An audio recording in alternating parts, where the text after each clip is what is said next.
اللہ الرحمن الرحیم نحمدہ ونصلی ونسلم علی رسولہ الکریم اما بعد۔ دروس الصرف کا سلسلہ چل رہا ہے۔ آج کے درس میں ہم جمع اقصا اور تصغیر بنانے کا قانون پڑھیں گے۔ تو سب سے پہلے آتے ہیں جمع اقصا والے صیغے ضوارب کی طرف۔ تو ضوارب چونکہ جمع مؤنث مکسر کا صیغہ ہے، اس لیے ضابطے کے مطابق یہ بنے گا اپنے واحد مؤنث کی صیغے سے۔ تو ضوارب کو ضاربۃ سے بنایا، پہلے حرف کو اپنے حالت پر چھوڑ دیا اور دوسری جگہ واقع الف مدہ زائدہ کو واو مفتوحہ سے تبدیل کر دیا، تیسری جگہ الف علامت جمع اقصا لگا دیا، عین کلمہ کو اپنے حالت پر چھوڑ کر آخر سے گول تا کو حذف کر کے لام کلمے پر اعراب جاری کر دیا، تو ضوارب ہو گیا۔ ضوارب والا قانون: ہر مدہ زائدہ جو مفرد مکبر میں دوسری جگہ واقع ہو تو جمع اقصا اور تصغیر بناتے وقت اس الف مدہ زائدہ کو واو مفتوحہ سے تبدیل کرنا واجب ہے۔ جمع اقصا کی مثال ضوارب جو کہ بنایا ہے ضاربۃ سے، اور تصغیر کی مثال زویرب زویربۃ جو کہ بنائے ہیں ضارب اور ضاربۃ سے۔ یہ تو رہا ہمارا آج کا قانون۔ اب اس قانون کو سمجھنے کے لیے چند باتوں کا جاننا ضروری ہے۔ اس قانون کے اندر ہم نے کچھ الفاظ استعمال کیے ہیں کہ ہر مدہ زائدہ مفرد مکبر جمع اقصا اور تصغیر، تو ان الفاظ کی وضاحت ضروری ہے، اور ان الفاظ کی وضاحت کے لیے آپ کو بتایا بھی جائے گا اور سمجھایا بھی جائے گا۔ اس لیے آپ حضرات قلم اور کاغذ اٹھا کر توجہ سے اور غور سے بورڈ کی طرف بھی نظر کر لے، اور ساتھ ساتھ باتوں کو سنیں بھی اور سمجھے بھی اور پریکٹس بھی کر لے۔ انشاءاللہ باتیں سمجھنے میں آپ کو بہت آسانی ہوگی۔ ذرا بورڈ کی طرف نظر کر لیں، ان باتوں کو سمجھاتے ہیں۔ جزاک اللہ۔ تو ہم بات کر رہے تھے جمع اقصا اور تصغیر بنانے کی طریقے پر۔ تو اس قانون کے اندر ہم نے چند باتیں کی ہے جسے سمجھنا ضروری ہے۔ پہلی بات ہم نے کی کہ ہر مدہ، تو اسی مدہ پر رک جاتے ہیں اور سوچتے ہیں، بتاتے ہیں، دیکھتے ہیں کہ یہ مدہ کیا چیز ہے۔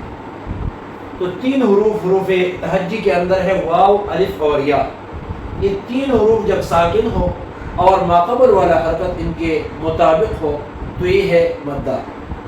مثلا واو ساکن سے پہلے ضمہ ہو، یا ساکن سے پہلے کسرہ ہو، اور الف ساکن ویسے بھی ساکن ہوتا ہے، اس سے پہلے ہمیشہ کے لیے فتح ہی ہوتا ہے، تو یہ ہو گئے مدہ، واو مدہ، یا مدہ اور الف مدہ۔ جیسے اس مثال کے اندر بھی ہے اوتینا، واو ساکن سے پہلے ضمہ ہے، یا ساکن سے پہلے کسرہ ہے اور الف سے پہلے فتحہ ہے، تو یہ ہو گئے واو مدہ، یا مدہ اور الف مدہ۔ اب آتے ہیں دوسری بات کی طرف کہ مدہ زائدہ۔ تو مقدمہ کے اندر ہم نے یہ بات کی ہے کہ حروف زائدہ وہ ہوتے ہیں جو وزن کرتے وقت فا عین لام کے مقابلے میں نہ آئے، جیسے ضارب ضاربۃ میں الف، ضارب بروزن فاعل، ضاربۃ بروزن فاعلۃ، یہ جو الف ہے یہ زائد ہے۔ اسی طرح تیسرا لفظ ہم نے استعمال کیا تھا مفرد مکبر۔ تو اب یہ مفرد مکبر کسے کہتے ہیں؟ ہر وہ مفرد جس سے تصغیر بنائی جائے، یعنی ایک مفرد ایسا ہے کہ اس میں پہلے حرف پر پیش ہے، دوسرے حرف پر زبر ہے اور تیسری جگہ یا ساکنہ ہے، تو یہ ہے مفرد مصغر۔ اسی سٹائل پر اگر حروف ہے تو یہ ہے مفرد مصغر۔ اس کے علاوہ جو بھی مفرد کا صیغہ ہوگا وہ مفرد مکبر ہی کہلائے گا۔ اس کے علاوہ ہم نے ایک بات کی تھی کہ جمع اقصا بناتے وقت، تو جمع اقصا کے لیے آپ یہ ضابطہ ذہن میں رکھیں۔ تو جمع اقصا کے لیے آپ یہ بات ذہن میں رکھ لیں کہ کوئی ایسا صیغہ ہو جو جمع کا ہو اور اس میں حروف کی ترتیب اس انداز سے ہو کہ پہلے حرف پر بھی زبر ہو، دوسری پر بھی زبر ہو اور تیسری جگہ الف ہو۔ جمع اقصا کا یہی اسٹائل ہوتا ہے، اسی طریقے پر اسی ترتیب سے حروف آتے ہیں۔ تو اگر کوئی جمع کا صیغہ اسی انداز سے ہے تو یہ جمع اقصا کا صیغہ ہے۔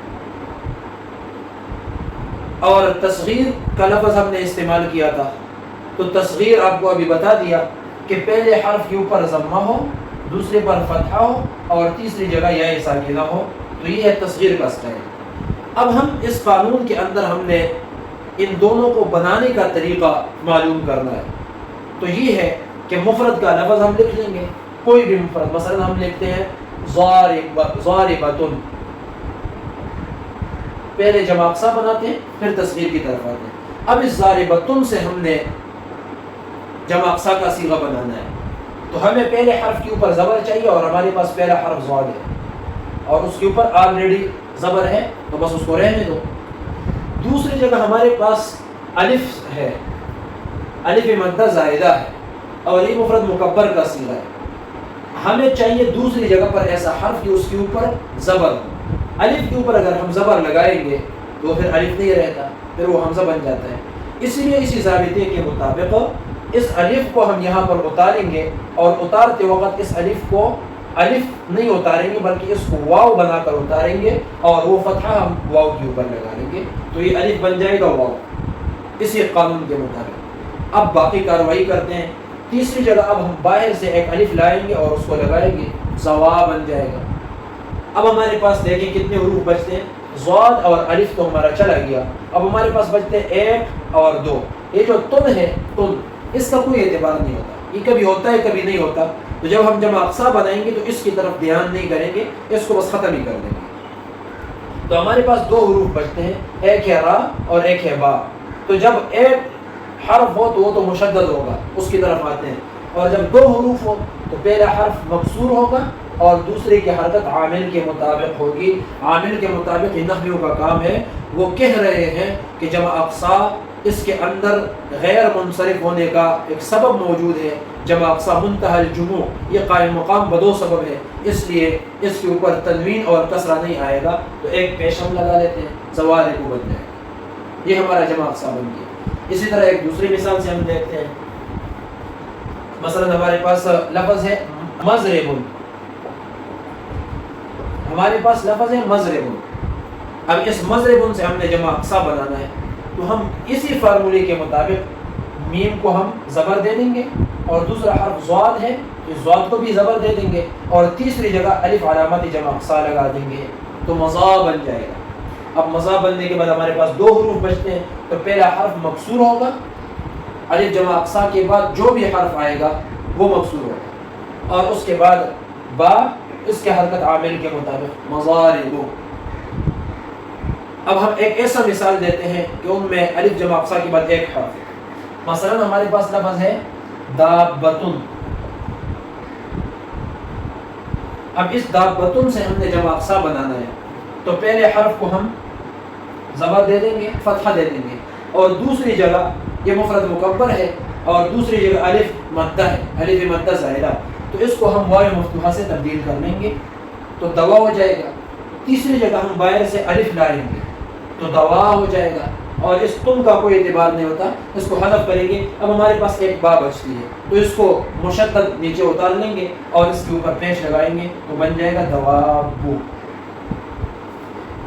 اب ہمارے پاس اگر کوئی 3 حرفی ہو کہ جمع اقصا لگانے کے بعد ہمارے پاس 3 حروف بچ رہے ہو، تو پھر اس کا کیا کریں گے، مثلا مضراب، ہمارے پاس لفظ ہے مضراب، ہم نے مضراب سے تصغیر بنانا ہے، جمع اقصا بنانا ہے، تو پہلے حرف کو ہم زبر دے دیں گے، دوسری جگہ ضاد کو بھی فتحہ لگا دیں گے، اور تیسری جگہ باہر سے الف لائیں گے تو بن جائے گا مضا۔ تو ہمارے پاس مفرد میں 2 حروف چلے گئے، را، الف اور با باقی ہے، 3 حروف باقی ہے، تو الف جمع اقصا کے بعد جو بھی حرف آئے گا وہ تو مکسور ہوگا، اور آخری حرف جو ہے اس کا حرکت عامل کے مطابق ہوتا ہے، اس کے اوپر ایک پیش لگا دیں گے۔ اب اس الف کا کیا کریں گے، اس الف کو یا سے تبدیل کر لیں گے تو بن جائے گا مضاریب۔ یعنی ہمارے پاس اگر الف جمع اقصا کے بعد 3 حروف بچتے ہیں تو پہلا مکسور ہوگا ہمیشہ، دوسری جگہ یا ساکنہ ہوگی ہمیشہ، اور تیسرے حرف کا حرکت عامل کے مطابق ہوگا، ہمارا جمع اقصا تیار۔ اسی طرح ہم آتے ہیں تصغیر کی طرف، تو تصغیر بناتے وقت ہم پہلے حرف کو پیش والا حرکت دے دیں گے، دوسرے کو ہم زبر والا حرکت دے دیں گے، اور تیسری جگہ ہم نے یا ساکنہ لگانا ہے۔ مثلا ہمارے پاس مفرد ہے رجل، رجل، اس سے ہم نے تصغیر بنانا ہے، تو پہلے حرف کے اوپر ہم پیش لگا دیں گے، دوسرا جیم ہے تو اس کے اوپر زبر لگائیں گے، اور تیسری جگہ یا ساکنہ لگائیں گے، اور لام کو ہو بہو نیچے اتار دیں گے، تو رجیلن ہو جائے گا۔ یہ ہمارا تصغیر تیار۔ مثلا ہمارے پاس یا تصغیر لگانے کے بعد دو حروف بچتے ہیں، مثلا ہمارے پاس لفظ ہے ضارب، اس سے ہم نے تصغیر بنانا ہے، تو پہلے حرف کو ہم پیش دے دیں گے، اور دوسری جگہ ہمارے پاس الف مد زائدہ ہے، تو آج جو قانون پڑھا اسی قانون کے مطابق ہر مد زائدہ جو مفرد مکبر میں دوسری جگہ واقع ہو، جمع اقصا اور تصغیر بناتے وقت اس کو واو مفتوحہ سے تبدیل کرنا واجب ہے۔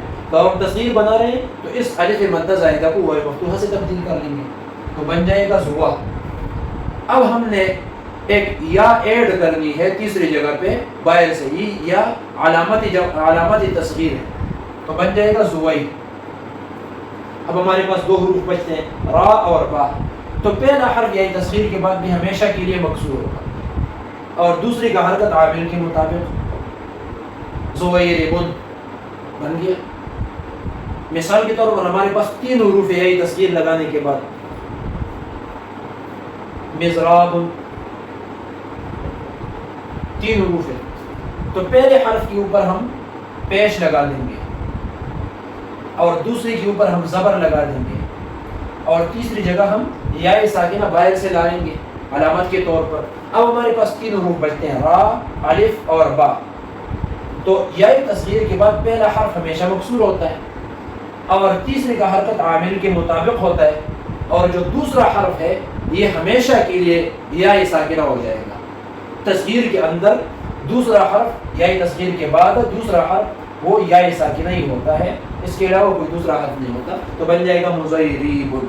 تو یہ تھا آج کا ہمارا سبق، جس میں ہم نے یہ سیکھا کہ جمع اقصا کیسے بنائیں گے اور تصغیر کیسے بنائیں گے، اور اگر دوسری جگہ مد زائدہ ہو تو اس مد زائدہ کا کیا کرنا ہے۔ تو آج کے قانون کا کام یہ ہے کہ جمع اقصا اور تصغیر بناتے وقت اگر مفرد مکبر میں دوسری جگہ الف ہے، الف مد زائدہ ہے، تو اس کو واو مفتوحہ سے تبدیل کرنا ہے، اور یہ واجب ہے، اسی قانون کا یہی کام ہے۔